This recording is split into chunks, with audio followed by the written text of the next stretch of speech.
Hi there, Sanbonani Molweni. Welcome to Face Channel. If you're new here, please subscribe before the end of the video. If returning, thank you for love and support. I appreciate you. Isencane lengane kanye nezingane zesithembu la sikhuluma ngoSibindi kanye noSiyacela. Leya Sibindi ke noSiyacela labo beqhathanisa becompare ayikho serious guys. Khona othe ungcono uSiyacela ngoba unazi izithombe zomshado, ukhona umshado wakhe ku-TV show yabo, wabonakala ekhuluma ngomshado noma washada eno-16 kodwa nje eyakhe uwumyeni okwangempela ukuthi nje indlela zakhe ayiqondile nokukhuluma kwakhe nezenzo zakhe. Kanti uSibindi ufike nokuthi uzofundisa. Right guys, ngikuthathe lokhu kuGogo Skhutheni YouTube channel interview yakhe noSibindi. AsuSibindi isithembu siqala ngale ndlela enza ngayo. Sonke ke siyagijima sithi nange sizofundisa isithembu ukuthi siqalaphi futhi uza nokuthi unemento ewubaba Sibindi. uSibindi afike nabo kuthanda nesithembu ekuqaleni sebemshiyile ubabili ukudideka kwakhe. Nayi-ke into esikhulunywa abantu ukuthi kahle uno-23 uyingane. Khona othi-ke ayekwe leyo ukuthi u-23 yingane ngoba u-23 umuntu ongakwazi ngisho ukuba kwi-position yokuba yi-manager emsebenzini, abe nesikhundla esikhulu, abe nekwakhe, athenge indlu, azenzele iy'nqumo ey'fanele. Yazi mina ukuthi ngithandani-ke lo 23 omfanisayo nalo 23 kaSibindi awufani. uSibindi ufika nento enkulu because ngicabanga ukuthi ukuba nesithembu kudinga indlela ethile yokucabanga, i-level ephezulu ngokomqondo kuqala, because uletha abantu abaningi empilweni yakho abasuka kuma-backgrounds angafani, abanemizwa engafani, abanamaphupha angafani, kodwa bazoba seduze kwakho. Okusho ukuthi umqondo wakho uzoba ne-level ethile ye-understanding ngoba kufanele ukuthi laba bonke ukwazi ukubanelisa, indlela ofika ngayo kubo, iy'dingo zabo abanazo, uku-complain-a kwabo. Masimbheka lapho, hhayi. 2, abazali bakhe asekhulumile nabo i-vision yakhe.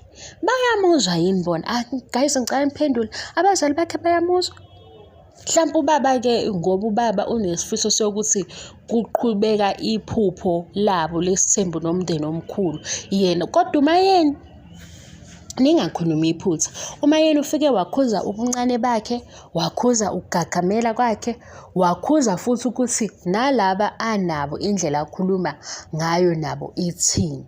Yilapha-ke sesifika khona ukuthi hayi yena mncane ngoba uncike kakhulu kubazali kodwa ezenze samuntu ozimele, onezinto zakhe. Mase kuthiwa futhi veza izinto zakho ayiveli, mase kuthiwa chaza ama-plans akho awaveli. Nesintu futhi uma eya kulaba abawosolazi abazi isintu bese bazama ukumbekela ukuthi u-1, 2 no-3 no-4 mawuzoba nesithembu kufanele ngabe usunakho, akanakho. Yilapho-ke sesithi hayi ingane lena bakithi asiyazi le nto le athi uyayenza uyini ayimpintshe kanjena, ngoba manje uyabona le yenzeka phakathi kwakhe noVuyo.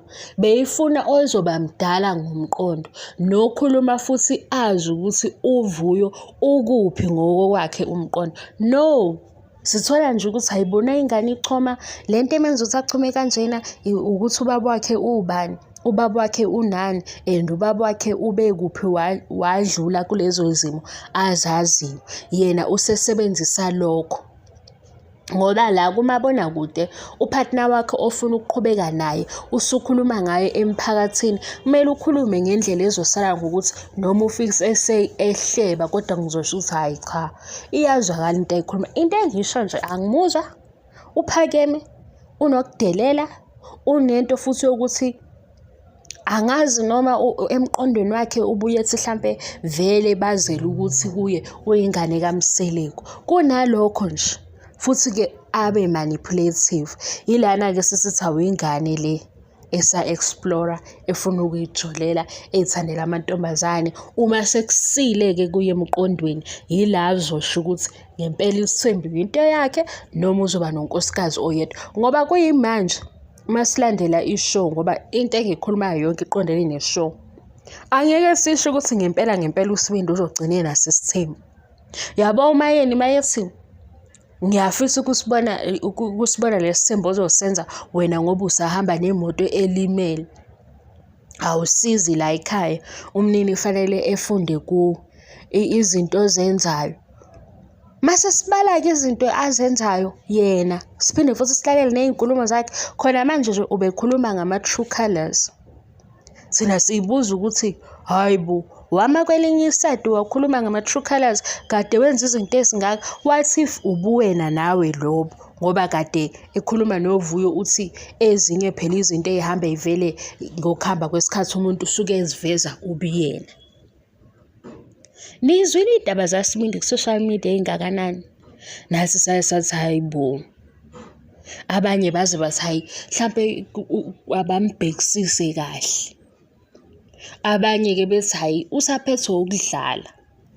Lo 23-ke ungena la ekutheni lo 23 ombona ekwi-position yokuba yi-manager, enendlu yakhe, ezenzela iy'nqumo, ezenzela iy'nqumo ey'hlangene nemali nohlobo lwempilo afuna ukuyiphila.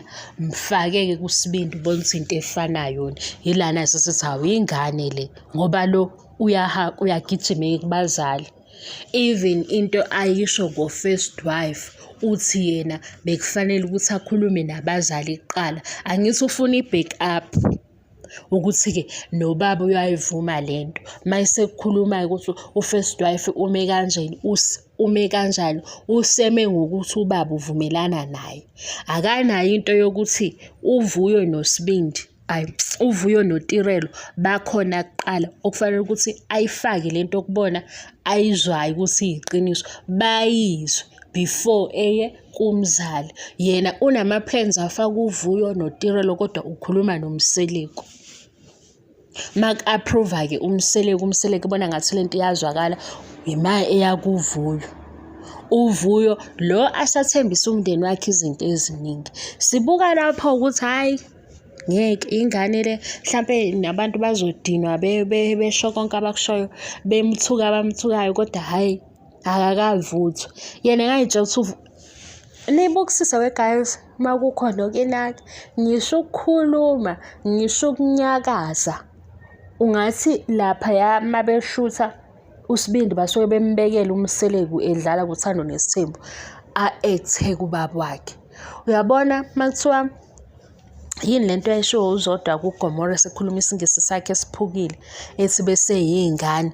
uSibindi lo udlala uThando Nesithembu bese yingane, and wenza sure ukuthi ufuna ukufana nobaba wakhe, akhipha amehlo, anyakaza. Hayi khona phela kuzozwela, ngoba le ayenzayo ayithinti yena kuphela, ithinta laba athandana nabo noma abasempilweni yakhe. Kodwa kungena lapho ukuthi yena silobu kuvela ukuthi uyingane. Uthini? Mina ngizosuke ngizoshaya nina ngoba nginibuze ukuthi niyamuzwani ukuthi uthini. Nathi nina yikho lokho akushoyo. Utheni? Namuzwa. Siyishiye ngaphandle yabantu abadala nentombi into, ngoba seningiqambela amanga nithi mina ngithe kunesithalo seyintombi. Angaze ngisho leyo nto. Into guys webakwethu, kanti why nifuna mina ngikhiphe imali eshisiwe ngingenayo imali? Lokho kwentombi into ngakuza ku-social media bayakukhuluma futhi mase babona ingane ezincane ezishada bathi labo somabhizinisi kunento abayivuselela ngeyintombi. Kusho ukuthi kunomuthi othile. Mina ngazi noma ngempela ingoba eKZN kubonakala ukuthi kunendlela esemuvani yokusebenza, bamavila, yikho befakwa kulezi zinto, ngoba bonke abasho lento bathi yenziwe eKZN. Mina ngiyabuza ukuthi yiphi inyanga le enza leyo nto leyo, ukuze icetshwe-ke le nyanga okungcono, ukuze sibone kuthi asina proof-ke lezi zinto guys, nami angazi, kodwa kwathiwa kunento ejabuliswa intombi nto. Leyo nto ke yenza amabhizinisi akhe asimame. Kusho abantu, angisonyanga, angisosangoma, angisomthandazi, ngibamba nami kubantu bekhuluma, abantu bayahleba yonke indawo, nawe ukuzwe nje. Uma uhambile waya la kunabantu khona abaningi, ngisho etekisini ukuzwa iy'ndaba ongazazi. Nakomojalavu lama-TV shows akhona ongawazi ukuthi ngempela baqonda ukuthini, bayasiphazamisa nje emqondweni, bayay'faka lezi zinto. Nawo amanye amaphepha bayabhala, nezinye iy'nyanga la ku-social media ziyakusho. Angiyazi indaba yokuthi intombi into ihambisana nesithwalo, kodwa kusuka khona into intombi eyivuselelayo. Le nto le ifana nani? Masizo kuthiwa osomabhizinisi banemithi ukuthi ibhizinisi lisimame. Kuthiwa-ke nentombi khona umuthi-ke la ifike, angithi kuthiwa le nto ezinje khona ziyathatha kuwe, ziyakugcwalisela kodwa ziyathatha. Kujabulwa ngapha, kujabulwe ngapha. Nami angazi ukuthi iy'ntombi zingena kanjani. Kodwa i-movie engayibuka kwakuwumlungu owathola le nto le. Yona-ke watshelwa lo mlungu ukuthi ukuze akwazi ukuthi ebe nalezi zinto ay'funayo, ebe njani njani, kuzomele ukuthi athole intombi nto. Mase-ke eyakwazi ukwenza le nto. Yayidakhi-ke nayo-ke leya movie, ukuthi angisayazi Nkosi yami i-title yakhona eyomlungu. Angizowabala lawa ama-African movies ngoba nalawa ama-African movies angazi bayithathaphi lezi zinto zabo, angizazi, ziyasabisa. Lo mlungu washiya i-girlfriend asenayo, efuna intombi nto. Wase seyitholile intombazane, kanti intombazane izomtshela ukuthi hayi bo, kade kwagqekezwa lana, ngisho nase-back door sekugqekeziwe. Lo mlungu indlela wayedinwe ngayo ngoba wayeseyitshela ukuthi use-close kule nto afanele ukuthi ayenze, uzo-sacrifice ngale ntombazane, kanti intombazane ayisiyo into ayifunayo. Ngiyayazi le ntombazane yazi ngizoyifuna le movie ngokuthi ngikhumbule ukuthi ubani le ntombazane okuzo-sacrifice-wa ngayo kuleya movie. Niyibone-ke le movie nayo futhi akusho ukuthi ihlangene nale nto eyenziwe e-KZN. Nayo futhi le nto eyenziwe e-KZN akekho sevelile ukuthi nayo inyanga yiyo le ebasizayo. Into engiyaziyo nje ukuthi kunendawo okuthiwa Mhlaba Uyalingana. Umhlaba Uyalingana kuthiwa hhayi-ke umuthi-ke lapha OTT uyawuthola. Ningathi sengimfundisa imithi ngoba ngiyanixoxela ukuze ningangisukeli nithi le ntombazane ekhuluma ku-YouTube iyazi into ey'thini. Angizazi zonke lezi zinto. Umhlaba Uyalingana kuthiwa kodwa unemuthi. Kuthiwa ngisho abafundisi laba abafuna amasonto agcwale bahamba beye kwaMhlaba Uyalingana abanye. Bakwethu, zonke lezi zinto ayikho i-evidence ephelele. Ukuthi-ke ngoba sesizwe abantu bexoxa kanje, mase kuba khona oseqhamuka nothi uzoshada intombi nto, suke sesiyibuza ukuthi hayi bo, yiyona leyo nto. Suke sesiyibuza.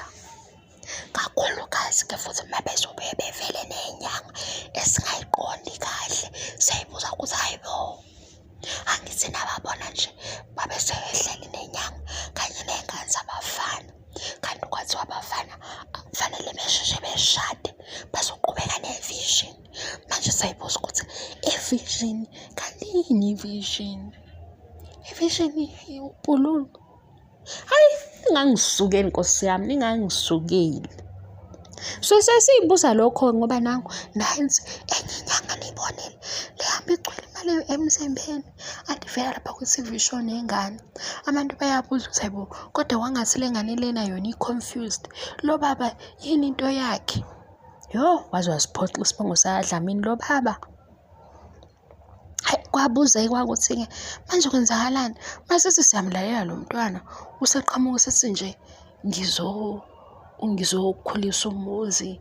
Ukhulisa umuzi wena wazini? Ngoba uma uthi uyabamba umqondo wakho uyabona ukuthi kunenkinga ekhona. Nabanye sebethi ngabe le ngane yenziwe uyena yini? Lo baba lo ade vela kumnakwethu. Hayi khona siyasaba kodwa.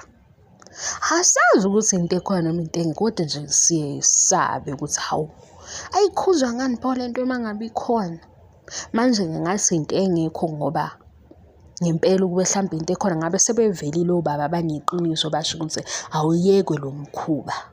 Manje ngathi-ke abantu abahlebayo mabehle bagcine sekufika nakimi nami ngizonihlebela la ku-YouTube. Hayi, kodwa yini pho kube i-KZN yodwa? Yini kube i-KZN yodwa? Hayi guys, ngeke lento ingathi noku-undermine phakathi. Why kube i-KZN? I-KZN anibakholelwa osomabhizinisi bakhona. Ney'nyanga nazo ayihlukanise, bengathi bonke bayinyanga abanye bayaganga. Kanti akushiwo ngoni ukuthi ba-ama-traditional healers. Ukuhila yini pho bemoshe kwenye indawo? Hey, mina angisazi-ke guys, bengithi ngizobala ukuthi uMpumelelo yena uno-23, lo 23 okhwalifayayo ukuba lapha kuma-position amakhulu, kodwa uzwakala eyingane. Nomzali wakhe umbeka kule ndawo esimbona ukuthi uyingane, yingakho-ke sibabaza. Kodwa ngiyacela-ke ningalinge nithi mina ngithe kunobhululu ohambisana ney'ntombi nto. Asiqondise ukukhuluma, kuthiwa kusho abantu, kusho inyanga ku-social media, kusho namanye ama-channel ku-social media, kusho nabanye ku-TikTok. Ukuthi-ke bona bezwa ngubani nami angazi, noma nabo babamba kuma-movie base besho into abayibona kuma-movie, ngoba mina ngisho manje ngingakutshela ama-movie awu-10 esengiwabukile ekhuluma nge-sacrifice. Nakhona nami ngize ngiyisola ukuthi hey bo, ngiyibuyeleni into embi kanje. Ngoba indlela oku-deep ngayo, yingakho ngiyibuza ukuthi hawu, kungaba khona umuntu owenze into enje ephinde ezovela emphakathini? Ngoba phela lento indlela embi ngayo, ngibona ukuthi mina odla le mali uyidla nje eyicashele, engafuni ukuthi simazi ngoba uyazazi ukuthi wenza umkhuba omubi. Bye guys, thank you so much for your love and support. Ngiyabonga ngiqali. Bye.